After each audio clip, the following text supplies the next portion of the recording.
శ్రీలంకలో అనూహ్యమైన రాజకీయ పరిణామాలు సంభవించాయి ఇటీవల.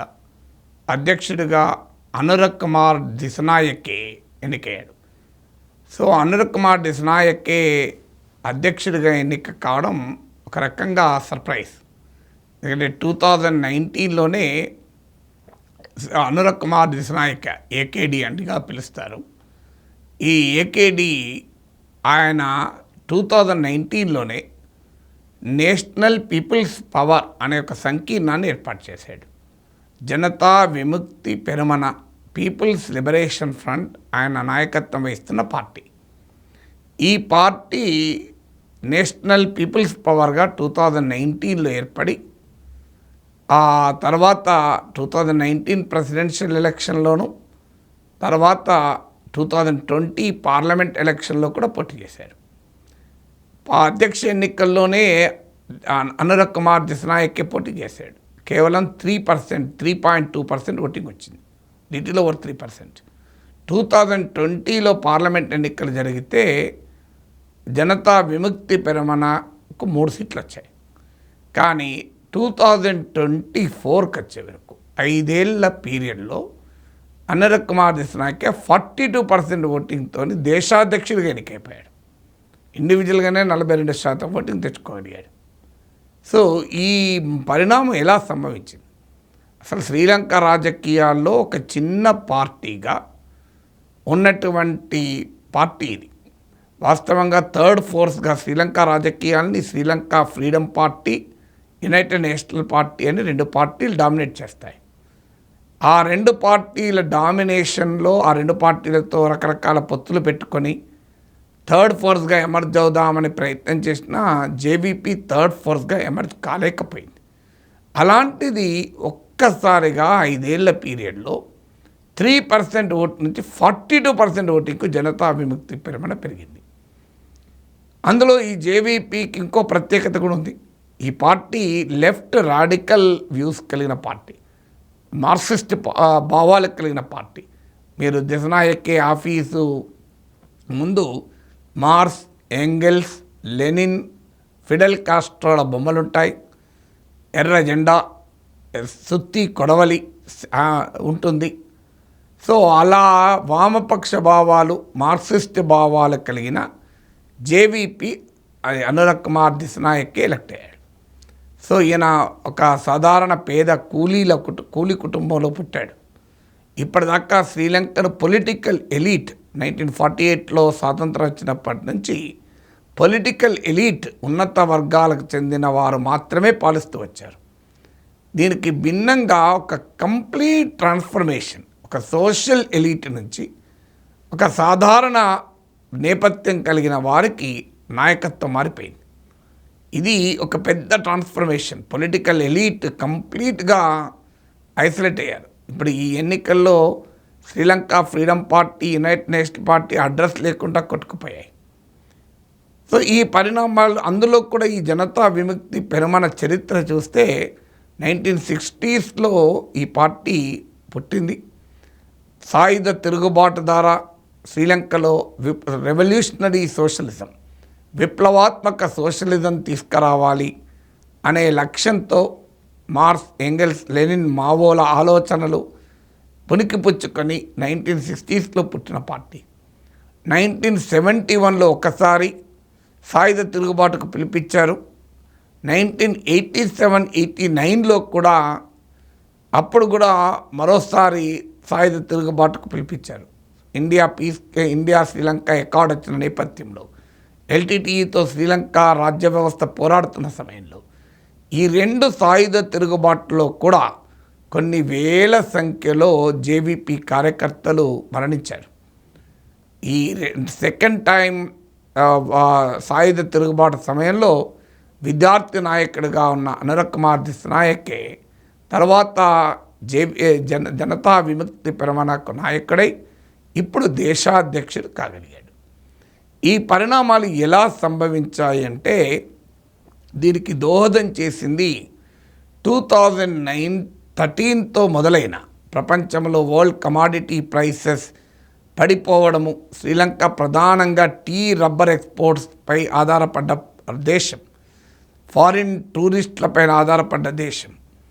సో 2013లో గ్లోబల్ కమాడిటీ ప్రైసెస్ పడిపోవడంతో మొదలైన ఆర్థిక సంక్షోభం 2020లో కోవిడ్తో మరింత ముదిరి ఆ తర్వాత IMF అప్పుతో ఇంకా తీవ్ర రూపం దాల్చిన ఎకనామిక్ క్రైసిస్ ఒక్కసారిగా శ్రీలంక సమాజంలో ఒక కొత్త సోషల్ పోలరైజేషన్, కార్ల్ మార్క్స్ చెప్పినట్లు haves and have nots, the clash between haves and have nots ఇది హిస్టరీ ఆఫ్ ద హిస్టరీ అని చెప్పాడు. చరిత్ర పరస్పరం సంఘర్షించిన శక్తులను మా చరిత్ర పుట్టానని మహాకవి శ్రీశ్రీ అనువదించాడు. ఆ class struggle haves and have nots అన్న పోలరైజేషన్ చాలా అక్యూట్గా జరిగింది ఈ ఎకనామిక్ పాలసీస్ వల్ల. అంటే ఎకనామిక్ క్రైసిస్ రావడము, IMF అప్పులు, దాని షరతులు, వాటి వల్ల రిచ్ బాగా డబ్బున్న వాళ్ళు, బిజినెస్ క్లాసెస్, క్రోనీస్ ఆశ్రిత పెట్టుబడిదారులు, అంటే రాజకీయ అధికారానికి దగ్గరగా ఉన్న బడా వ్యాపారులు, బడా పెట్టుబడిదారులు లాభపడ్డారు. సామాన్య ప్రజలు, కష్టజీవుల జీవన స్థితిగతులు మరింత దిగజారాయి. ఈ కండిషన్స్ నేపథ్యంలో 2022లో అరగాలియా అంటే సిటిజన్స్ ప్రొటెస్ట్ మూమెంట్, అరగాలియా అంటే సింబల భాషలో నిరసన అని, ప్రొటెస్ట్ అని. సో అరగాలియా అనే ఒక పెద్ద ఉద్యమం జరిగింది. ఆ అరగాలియా నుంచి పుట్టుకొచ్చిన ఒక రాజకీయ సెగలు ఆ దేశంలో అప్పటికే వేళ్ళూనుకున్న రాజకీయ పార్టీలను దెబ్బతీసి అనురగ్ కుమార్ దిశనాయక ఫినామినన్కు కారణమయ్యాయి. ఈ ఆర్థిక సంక్షోభము కారణమేంటి, ఏ పరిణామాలు ఈ ఎకనామిక్ క్రైసిస్కు దారి తీశాయి అన్నది నేను గతంలో ఒక వీడియోలో చాలా వివరంగా చెప్పాను. అందులో ముఖ్యమైన భాగాలను మీ కొరకు మరోసారి చూపుతున్నాను, ఈ వీడియోలో చూడండి. మొదటిది శ్రీలంక ఎకానమీ యొక్క మోడల్. మొదటి నుంచి కూడా శ్రీలంక ప్రైమరీ కమాడిటీ ఎక్స్పోర్ట్స్ పైనే ఆధారపడి ఉంది.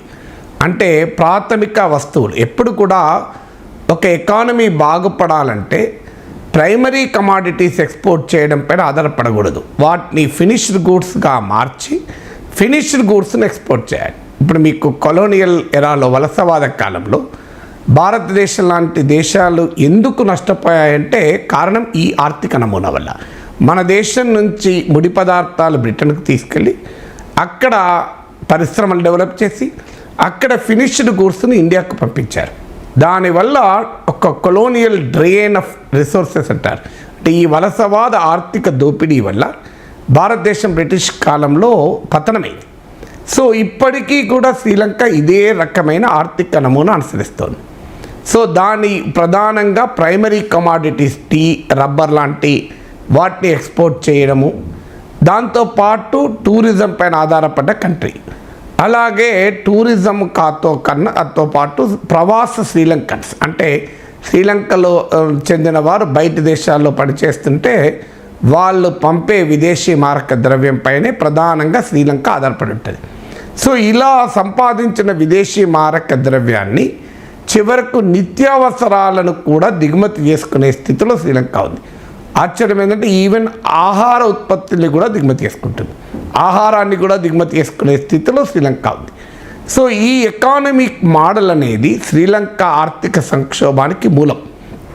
ఈ ఎకనామిక్ మోడల్ వల్ల ఏం జరిగింది అంటే ఎప్పుడైతే 2013లో శ్రీలంకలో 2013లో ప్రపంచవ్యాప్తంగా కమాడిటీ ప్రైసెస్ పడిపోయాయి. అంటే వస్తువుల ధరలు పడిపోయాయి ప్రపంచవ్యాప్తంగా. ఈ కమాడిటీ ప్రైసెస్ ఒకసారి పెరుగుతూ ఉంటాయి, ఒకసారి తగ్గుతూ ఉంటాయి, చాలా గందరగోళం ఉంటుంది ఇది. సో వరల్డ్ కమాడిటీ ప్రైసెస్ 2013లో భారీగా పడిపోయాయి. దీంతో శ్రీలంక ప్రధానంగా టీ, రబ్బర్ లాంటి కమాడిటీ ఎక్స్పోర్ట్స్ పైన ఆధారపడ్డ కంట్రీ కనుక శ్రీలంక ఆర్థిక వ్యవస్థ గణనీయంగా పడిపోయింది. ఒక్కసారిగా జీడిపి దెబ్బతిన్నది. సో శ్రీలంక సంక్షోభంలోకి పడిపోయింది. వాస్తవానికి 2009 వరకు శ్రీలంకలో 26 ఏళ్ల పాటు అంతర్యుద్ధం జరిగింది. సో LTTEతో యుద్ధం జరిగింది. ఈ 26 ఏళ్ల యుద్ధ కాలంలో శ్రీలంక జీడిపి బాగా దెబ్బతిన్నది, తీవ్రమైనటువంటి బడ్జెట్ లోటును ఎదుర్కోవాల్సి వచ్చింది, తీవ్రమైన ఆర్థిక ఒత్తిడిని ఎదుర్కొంది. 2009లో యుద్ధం ముగిశాక శ్రీలంకన్ ఎకానమీ 2009 నుంచి 13 మధ్య కాలంలో 8 to 9% గ్రోత్ రేట్ ఉంది. కానీ 2013లో ఈ కమాడిటీ ప్రైసెస్ ఎప్పుడైతే పడిపోయాయో, శ్రీలంక ఆర్థిక వ్యవస్థనే కమాడిటీ ఎక్స్పోర్ట్స్ పైన ఆధారపడి ఉండడం వల్ల పెద్ద ఎత్తున శ్రీలంక ఎకానమీ దెబ్బతిన్నది. ఈలోగా శ్రీలంక ఎకానమీ దెబ్బతినడానికి మరో ముఖ్య కారణం 2009లో IMF నుంచి శ్రీలంక రుణం తీసుకుంది. ఒక $2.6 బిలియన్ రుణం తీసుకుంది, $260 కోట్ల. ఎందుకు రుణం తీసుకోవాల్సి వచ్చిందంటే 2009 కన్నా ముందు శ్రీలంక, నేను ఇంతకుముందు చెప్పినట్లు యుద్ధం వల్ల జీడిపి దెబ్బతిన్నది, తీవ్రమైనటువంటి బడ్జెట్ లోటును ఎదుర్కోవాల్సి వచ్చింది. 2008లో వచ్చిన గ్లోబల్ ఫైనాన్షియల్ క్రైసిస్ వల్ల శ్రీలంకలో నుంచి కూడా విదేశీ పెట్టుబడులు తరలిపోయాయి. ఈ గ్లోబల్ ఫైనాన్షియల్ క్రైసిస్ వచ్చినప్పుడు అన్ని ఎమర్జింగ్ ఎకానమీ, ఇండియాతో సహా అన్ని ఎమర్జింగ్ ఎకానమీస్ నుంచి ఫారిన్ క్యాపిటల్ ఫ్లైట్ జరిగింది. సో ఒకవైపు ఏమో యుద్ధం వల్ల బడ్జెట్ లోటు బాగా ఉండడం, మరోవైపు క్యాపిటల్ ఫ్లైట్ గ్లోబల్ ప్రపంచ ఆర్థిక సంక్షోభం వల్ల, ఈ రెండు పరిణామాల వల్ల శ్రీలంక ఆర్థిక సంక్షోభంలో 2009లో ఉన్నప్పుడు ఈ ఆర్థిక సంక్షోభాన్ని బయటపడటానికి అనుసరించాల్సిన ఆర్థిక విధానాన్ని అనుసరించకపోకుండా శ్రీలంక ప్రభుత్వం IMF దగ్గరికి వెళ్ళింది. IMF దగ్గర రుణం తీసుకుని బాగుపడే ఏ దేశం లేదు. ఇప్పుడు మన దేశ అనుభవం కూడా, గతంలో IMF నుంచి రుణం తీసుకుంటే మరింత అప్లపాలయ్యాం, చివరకు ఆర్థిక వ్యవస్థ దెబ్బతిన్నది. సో IMF రుణం తీసుకొని బాగా అభివృద్ధి చెందిన దేశాలు ఎక్కడ కనబడవు మనకు. సో జరిగింది అదే. శ్రీలంక ఎప్పుడైతే 2009లో IMF లోన్ తీసుకుందో, సో ఈ IMF లోన్ తీసుకోవడం వల్ల ఒక కండిషన్ IMF పెట్టింది. ఏంటా కండిషన్ అంటే జీడిపిలో 5% మించి బడ్జెట్ లోటు ఉండకూడదు అని. దాంతో ప్రభుత్వము ఆర్థిక వ్యవస్థలో ఖర్చు పెట్టలేకపోయింది, విదేశీ పెట్టుబడులు వెళ్ళిపోయాయి ఫైనాన్షియల్ క్రైసిస్లో, ఎగుమతి ఆదాయం పడిపోయింది, కమాడిటీ ప్రైసెస్ పడిపోవడంతో. సో ఈ రకంగా 2016కి వచ్చే వరకు ఆర్థిక వ్యవస్థ మరింతగా దిగజారింది. సో జీడిపి బాగా పడిపోయింది. సో మొత్తం IMF రుణ ప్రభావంతో ఒకవైపు, రెండో వైపు కమాడిటీ ప్రైసెస్తో దెబ్బతిన్నాయి. ఈ సమయంలో 2016లో మళ్ళీ శ్రీలంకలో వచ్చినటువంటి ప్రభుత్వము తిరిగి IMF నుంచి లోన్కి వెళ్ళింది. సో ఈసారి 3 ఏళ్ల పాటు $1.5 బిలియన్ లోన్కి వెళ్ళింది. సో లోన్ మళ్ళీ IMF రుణం నుంచి వల్ల ఒక సమస్య ఏర్పడితే దానికి పరిష్కారం మళ్ళీ IMF లోన్ దగ్గరికి వెళ్ళింది. IMF లోన్ దగ్గరికి వెళ్ళే వరకు అంతకుముందే ప్రభుత్వ అప్పులు బాగా పెరిగాయి, ఇప్పుడు ఇంకా పెరిగాయి. సో ఈసారి IMF పెట్టిన కండిషన్స్ ఏంటంటే మళ్ళీ సేమ్, ప్రభుత్వం ఖర్చు తగ్గించుకోవాలి, ప్రభుత్వ రంగ సంస్థల్ని కమర్షియలైజ్ చేయాలి, విదేశీ పెట్టుబడులకు స్వేచ్ఛగా అవకాశాలు ఇవ్వాలి, ఎక్స్చేంజ్ రేట్ను ఫ్లెక్సిబుల్ చేయాలి, శ్రీలంక కరెన్సీ విలువను ఫ్లెక్సిబుల్గా మార్చాలి. సో ఇలాంటి కండిషన్స్ అన్నీ శ్రీలంక పైన IMF పెట్టింది. ఫలితంగా 2016 నుంచి 19 మధ్య కాలంలో ఏ ఇండికేటర్ అన్న తీసుకోండి, శ్రీలంక ఎకానమీ దెబ్బతిన్నది. ఇప్పుడు జీడిపి 2016లో 5% వృద్ధి రేటు ఉండే, మీకు 2009 యుద్ధం తర్వాత 8-9%కు పెరిగింది, కాస్త 2016 నాటికి కూడా 5% జీడిపి గ్రోత్ రేట్ ఉండే. సో ఈ 5% కాస్త 2019కి వచ్చే వరకు 2.9% పడిపోయింది. సో జీడిపి బాగా దెబ్బతిన్నది, సేవింగ్స్ రేటు పడిపోయింది, ఇన్వెస్ట్మెంట్ రేటు పడిపోయింది, ప్రభుత్వ రుణము గణనీయంగా పెరిగింది, పబ్లిక్ డెట్ అంటారు, అంటే శ్రీలంక అప్పుల భారము జీడిపిలో భాగంగా చూసుకుంటే పెరిగింది. సో IMF విధించిన షరతులు అమలు చేయడం మొదలయ్యాక 2019 వరకు ఎకనామిక్ క్రైసిస్ తీవ్ర రూపం దాల్చింది. ఇలాంటి పరిస్థితుల్లో IMF రుణం సృష్టించిన ఆర్థిక బీభత్స నేపథ్యంలో 2019 తర్వాత వరుస సంక్షోభాలను శ్రీలంక ఎదుర్కొంది. మొదటిది 2019లో భారీ బాంబు పేలుడు చర్చిల్లో జరిగి 200కు పైగా చనిపోయారు. దీంతో శ్రీలంకలో టూరిస్టు అంటే పర్యాటకుల రావడం అనేది గణనీయంగా తగ్గింది. నేను మొదట్లోనే చెప్పాను, శ్రీలంకకున్న ప్రధానమైన ఆదాయ వనరుల్లో టూరిజం ఒకటి. కానీ టూరిజం దెబ్బతిన్నది. 2020కి వచ్చే వరకు కోవిడ్ వల్ల మరింతగా టూరిజం దెబ్బతిన్నది. దాంతో శ్రీలంకకు వచ్చినటువంటి ఒక ప్రధానమైన సోర్స్ ఆఫ్ రెవెన్యూ అయిన టూరిజం దెబ్బతినడంతో శ్రీలంక ఎకానమీకి విదేశీ మారక ద్రవ్యం బాగా తగ్గిపోయింది. సో దానితో పాటు మీకు 20 గొటబయ రాజపక్ష అధికారంలోకి వచ్చాడు. ఈయన అధికారంలోకి వచ్చే సమయంలోనే నేను వస్తే పన్నులు తగ్గిస్తానని ప్రామిస్ చేశాడు. ఐఎంఎఫ్ కండిషన్స్ కూడా పన్నులు తగ్గించడం కూడా ఐఎంఎఫ్ షరతుల్లో ఒకటి. సో దాంతో భారీగా పన్నులు తగ్గించాడు. సో జిఎస్టీ వ్యాట్ ఆదాయం సగానికి సగం పడిపోయింది. పర్సనల్ ఇన్కమ్ ట్యాక్స్లో రాయితీ ఇచ్చారు. తర్వాత కొన్ని రకాల పన్నుల్ని అసలు పూర్తిగా రద్దు చేశాడు. దీంతో ప్రభుత్వ ఆదాయాలు అడుగంటిపోయాయి. సో ప్రభుత్వ ఆదాయాలు ఒకవైపు అడుగంటిపోయాయి, మరోవైపు ఏమో సెకండ్ ఐఎంఎఫ్ రుణం కూడా తీసుకొని ఆ షరతులు కూడా అమలు చేయడంతో శ్రీలంక మొత్తం అప్పు 2019లో 94% ఆఫ్ జీడిపి ఉంటే 94% ఉంటుంది జీడిపిలో. అది 2020 వరకు వచ్చే వరకు 119% ఆఫ్ జీడిపి పెరిగింది. 119% పెరిగింది. 94% నుంచి 119% పెరిగింది జీడిపిలో భాగంగా చూస్తే. సో ఐఎంఎఫ్ కండిషన్స్ ఒకవైపు, మరోవైపు రాజపక్ష ప్రభుత్వ విధానాలు, తర్వాత ఎక్స్పోర్ట్ దెబ్బతిన్నాం. కోవిడ్ వల్ల కూడా టీ, రబ్బర్ ఎగుమతులు దెబ్బతిన్నాయి. సో టూరిస్ట్ రెవెన్యూస్ తగ్గిపోయాయి. ఓవరాల్గా అన్ని వైపుల నుంచి కూడా ప్రభుత్వానికి ఆదాయం పడిపోయింది. మరోవైపు ఏమో అప్పుల భారము పెరిగింది. అప్పుల చెల్లింపులు పెరిగాయి, ఎగుమతులు పడిపోయాయి. ఈ సమయంలో ఇంకో విచిత్రమైన విధానాన్ని ప్రభుత్వం అమలు చేసింది. దాన్ని ఆర్గానిక్ ఫార్మింగ్ అన్నారు. మొత్తం ఆర్గానిక్ ఫార్మింగ్కు వెళ్తామంటూ ఎరువుల్ని టోటల్గా బ్యాన్ చేశారు. నవంబర్ 2021లో మళ్ళీ ఈ విధానాన్ని మార్చారు. ఎందుకు ఎరువులు నిషేధించారంటే నిజంగా పర్యావరణం కొరకు ఈ రసాయనిక ఎరువుల వల్ల నష్టం జరుగుతోంది, పర్యావరణ పరిరక్షణ కొరకు చేసింది కాదు. శ్రీలంకలో ఎరువుల ఉత్పత్తి లేదు. దాదాపు మొత్తం ఎరువుల వాడకం, శ్రీలంక వినియోగించే ఎరువులన్నీ కూడా దిగుమతి చేసుకోవాలి. నేను ఇంతకుముందు చెప్పిన అనేక కారణాల రీత్యా ఎగుమతులు పడిపోవడము, టూరిస్టులు దెబ్బతినడము, వీటన్నిటి వల్ల శ్రీలంకలో ఫారిన్ ఎక్స్చేంజ్ తగ్గిపోయింది. విదేశీ మారక ద్రవ్యం, అప్పుల చెల్లింపులు ఇవన్నీ చేయడం వల్ల. సో ఫారిన్ ఎక్స్చేంజ్ను సేవ్ చేసుకోవడానికి ఎరువులను నిషేధించారు. సో ఎరువులు నిషేధించి ఆర్గానిక్ ఫార్మింగ్ అన్నారు. సడన్గా ఆర్గానిక్ ఫార్మింగ్ షిఫ్ట్ అయ్యే వరకు జరిగింది ఏంటి? ఫారిన్ ఎక్స్చేంజ్ సేవ్ కాలే, ఇంకా ఫారిన్ ఎక్స్చేంజ్ ఖర్చు అయింది. ఫారిన్ ఎక్స్చేంజ్ అందుబాటు తగ్గిపోయింది. కారణం ఏంటంటే ఎప్పుడైతే ఈ సడన్ షిఫ్ట్ ఆర్గానిక్ ఫార్మింగ్ జరిగిందో అగ్రికల్చర్ ప్రొడక్షన్ బాగా దెబ్బతింది. దీంతో శ్రీలంక ఆహార ఉత్పత్తులకు కూడా దిగుమతులు చేసుకోవడం పెరిగింది. సో దానికి ఫారిన్ ఎక్స్చేంజ్ ఎక్కువ ఖర్చు పెట్టడం మొదలైంది.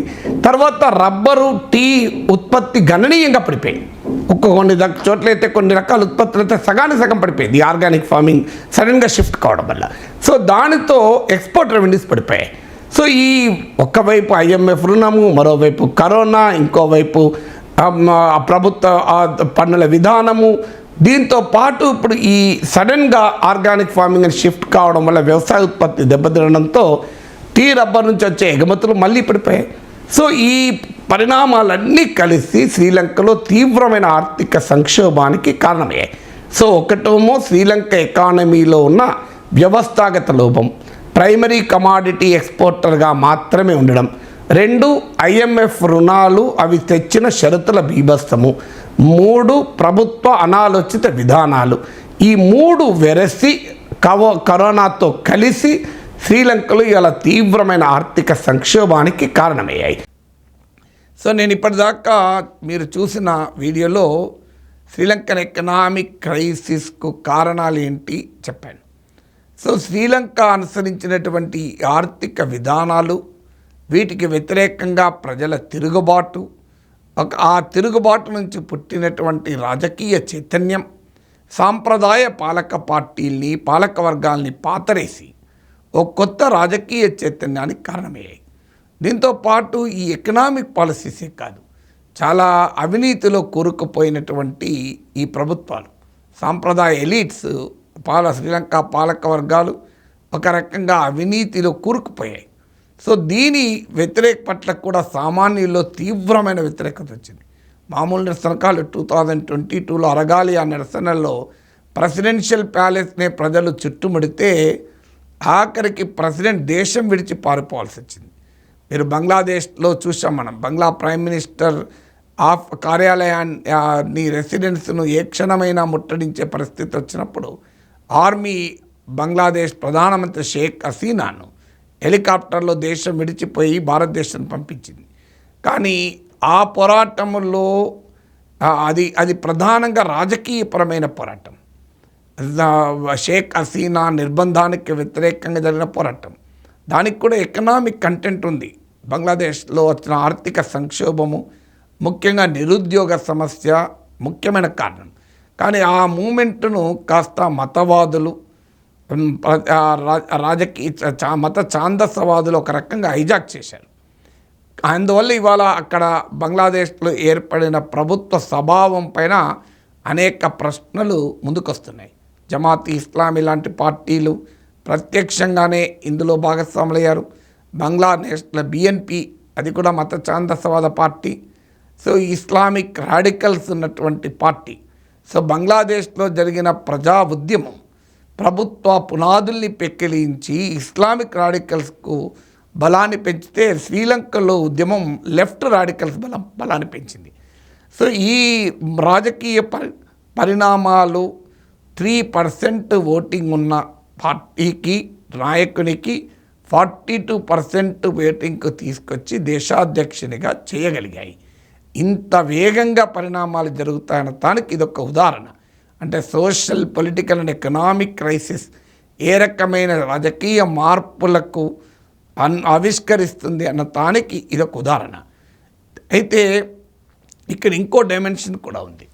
జనతా విముక్తి పెరుమన లెఫ్ట్ రాడికల్ ఫోర్స్గా సాయుధ తిరుగుబాటు పిలుపుతో మొదలై ఒకానొక దశలో శ్రీలంకలో అంతర్యుద్ధం జరుగుతున్న సమయంలో, తమిళ్ టైగర్స్ పైన శ్రీలంక రాజ్య వ్యవస్థ విరుచుకుపడుతున్న సమయంలో సింబలా నేషనలిజానికి కూడా ఒక ప్రతీకగా, అంటే మెజారిటీ సింబలవాదానికి కూడా ప్రతీకగా జనతా విముక్తి పెరుమన మారింది.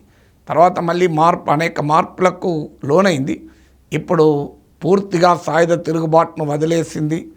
ఈవెన్ ప్రైవేట్ ఇన్వెస్ట్మెంట్, ఫారిన్ ఇన్వెస్ట్మెంట్ను కూడా యాక్సెప్ట్ చేస్తామని అంటున్నారు. సో ఒక రాజకీయ పార్టీ సొసైటీలో ఎలా అవుతుందన్న దానికి కూడా జేవీపీ ఒక ఉదాహరణ. కానీ అనురగ్ కుమార్ దిశనాయక్ ఓటింగ్ను చూస్తే ఆయన ప్రధాన ప్రత్యర్థి ప్రేమదాసకే ప్రధానంగా తమిళ్స్ అండ్ ముస్లిమ్స్, ఈ రెండు ఎథనిక్ మైనారిటీ శ్రీలంకలో, సింహళ మెజారిటీ ఉన్మాదానికి బలవుతున్న వర్గాలు ఇవి. వీరు అనురగ్ కుమార్ దిశనాయక్ కన్నా ఆయన ప్రత్యర్థి ప్రేమదాసకు ఓటేశారు. అయితే పోటీలో ఉన్న నలుగురు అభ్యర్థులు కూడా సింహలైసే. అందువల్ల నలుగురు ప్రధాన అభ్యర్థులు మెజారిటీ ఎథనిక్ గ్రూపే. అందువల్ల తమిళ్స్ ఓటు కన్సాలిడేటెడ్గా ఒకరికి వ్యతిరేకంగా పడకపోవడం కూడా అనురగ్ కుమార్ దిశనాయక్కు సహకరించాయి. ఇప్పుడు ఆయన ముందున్న కర్తవ్యం ఒకటి, కరప్షన్ లేని అవినీతి రహిత ప్రజాపాలన ఇస్తానని ప్రామిస్ చేశాడు. రాజకీయ పాలనా వ్యవస్థల్ని ప్రక్షాళనం చేస్తానని ప్రామిస్ చేశాడు. Purify the political and administrative structures అని. అది చేయగలడా చూడాలి. 2, ఎకనామిక్ క్రైసిస్, IMF పెట్టిన షరతుల వల్ల ఒక IMF పొదుపు చర్యలు అంటారు, ఆస్టరిటీ, ఫిస్కల్ ఆస్టరిటీ రెజీమ్ అంటారు. దానివల్ల ఏర్పడిన భారాలను ఎలా తగ్గించి IMF అప్పును రీనెగోషియేట్ చేస్తాడు. IMF అప్పుకు తాను వ్యతిరేకం కాదు, కానీ రీనెగోషియేట్ చేస్తానన్న ఒక కాంప్రమైజ్ స్టాండ్ కూడా ప్రకటించాడు. ఇప్పుడు అది ఎకానమీని ఎలా హ్యాండిల్ చేస్తారు. 2, 3 సింహళ జాతీయవాద ఛాయలు కలిగిన జనతా విముక్తి పెరుమన తమిళ్ అలాగే ముస్లిం ఈ ఎథనిక్ మైనారిటీల విశ్వాసాన్ని కూడా పొంది ఒక ఇంక్లూజివ్ పొలిటికల్ ఫోర్స్గా ఎలా శ్రీలంకలో ఎమర్జ్ అవుతుంది అనేది చూడాలి. ఎందుకంటే పార్లమెంట్లో 3 సీట్లు ఉన్నాయి. అందుకే పార్లమెంటు రద్దవుతోంది, ఎన్నికలు జరగబోతున్నాయి. సో ఈ ఎన్నికల్లో చూడాలి. అధ్యక్ష ఎన్నికల్లో వచ్చినటువంటి ఓటింగ్ను జేవీపీ పార్లమెంట్ ఎన్నికల్లో కూడా రిపీట్ చేసుకొని పార్లమెంట్లో కూడా మెజారిటీ సాధిస్తుందో చూడాలి.